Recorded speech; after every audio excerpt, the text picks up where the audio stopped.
But I learned something about myself that night from that waiter, something that I'm not proud of. When he was patronising me, I didn't think, you patronising bastard. I thought, you patronising English bastard. What is that all about? That is wrong. Like, that's awful. I like English people, right? And I panicked and thought I was a racist, but then realised, hang on, it's cool. Surely while we're still in the union, we can call each other what we like. It's only if we get independence that'd be a racist shite. Brings me on to independence. Now, I normally stay away from political humour, not because I don't think it's funny, it's because I'm shite at it. Every time I try and do it, I just sound ignorant and ill-informed. You see that David Cameron? God, he's like a Cadbury's Turkish Delight, you know? Full of Eastern promises and rank. Yeah, shite, innit? No, our bodies, but you've got to talk about independence issues. So I need a vocal again. I know Viv did it before. Who's for independence? Yay! Oh, that's a lot. And who's for the union? Yeah! Ah, I'm still on the fence. What I'm enjoying is the wide spectrum of opinions and feelings the man in the street is bringing to the debate. Like the die-hard stance favoured by the hard men. It's like, why are you voting for independence? Because this is Scotland and I'm Scottish, how? Okay, there's no arguing with that one.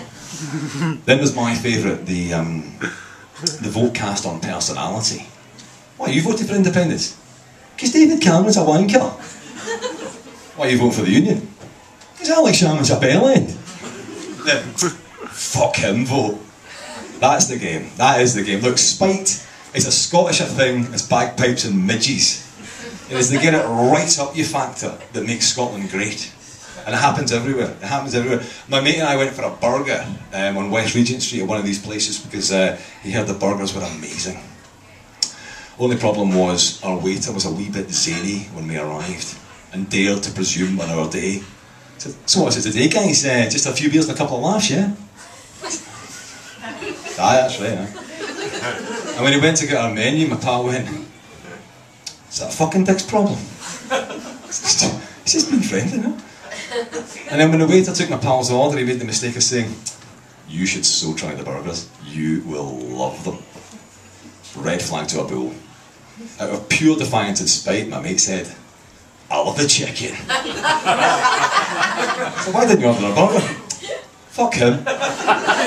Honestly, I don't know what the face of an independent Scotland's going to look like, but its nose was cut off years ago. Yeah. The most kind of overreactive position from for independence comes from the unionist middle classes. I'm sorry, but it's the people that say, if we get independence, we're moving to England. If we get independence, you might not be allowed to move to England. You're not UK citizens anymore. If you go south, it's not as holiday makers, it's as asylum seekers. I think the immigration services have got bigger fish to fry. Why are you looking for independence in England? Why are you looking for asylum in England, sir? My family have been killed and I've been tortured by a totalitarian regime. And you, sir? Well, I'm not 100% sure what new tax bracket we're going to fall into. And you might not even make it across the border. Salmon might quickly become a tyrant. King Salmon will no longer just be a supper from the posh chippy. He'll become a double mental despot and close the borders. And do you know who'll get to guard these borders? His most faithful followers. Highlanders. Hardcore chuchters. Famed for their ability to throw massive logs around fields and on wet and windy roads overtake 10 cars in a row. The Highland 10-car takeover. Now, I experienced my first one of these as a passenger on a particularly treacherous stretch of the A9. It was howling wind and pissing rain. Perfect conditions for a mad Highlander to go for it. I was just talking to my pal when he looked into the mirror and went, holy fuck, look at this guy! No way! What's he doing? He's going to kill somebody! Jesus! Then I just heard coming past my window the tinny of a shitty car going at full pedal, instantly replaced by the of a truck coming the other way. A beautifully executed Highland 10-car takeover. I can just imagine the mad Highlander in his car with a can on, run rig blaring, eyes popping out his head, shouting "mental" as he takes the 10th car in a blind bend.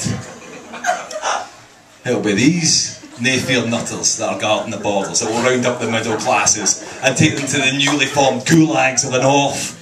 20 years in the Tweed mines of Harris will cow the bastards.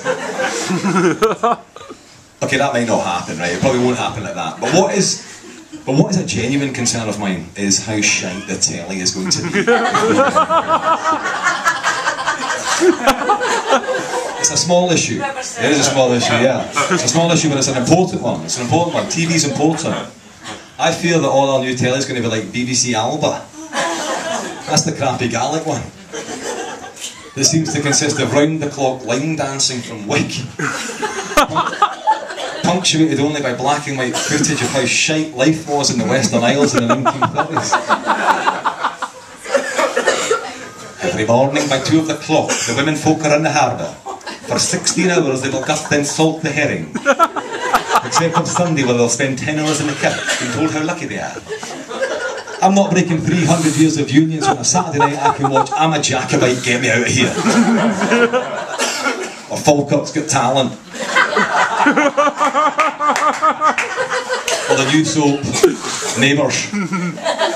Where next door is only 4 miles away. That's no life. That's no life for anybody. I don't know what to base my vote on. Some people are basing their vote on anniversaries, which is quite right, because there's a couple of crackers. There's two significant ones this year. There is 2014 sees the 700th anniversary of Bannockburn, where Robert the Bruce, a spider, a cave and an army beat England. Then there's 100 years, of course, since World War I. As a United Kingdom, we beat the Germans. All perfectly good, that's one apiece. I've discovered a third anniversary. It's more recent than that, but if the unions want to use it, they could use it with devastating effect. 2014 marks the 20th anniversary of East 17 Stay Another Day. Boom! Fucking hell, baby, if you've got to go away, don't think I can take the pain. Won't you stay another day? Poignant, powerful shit. Isn't it?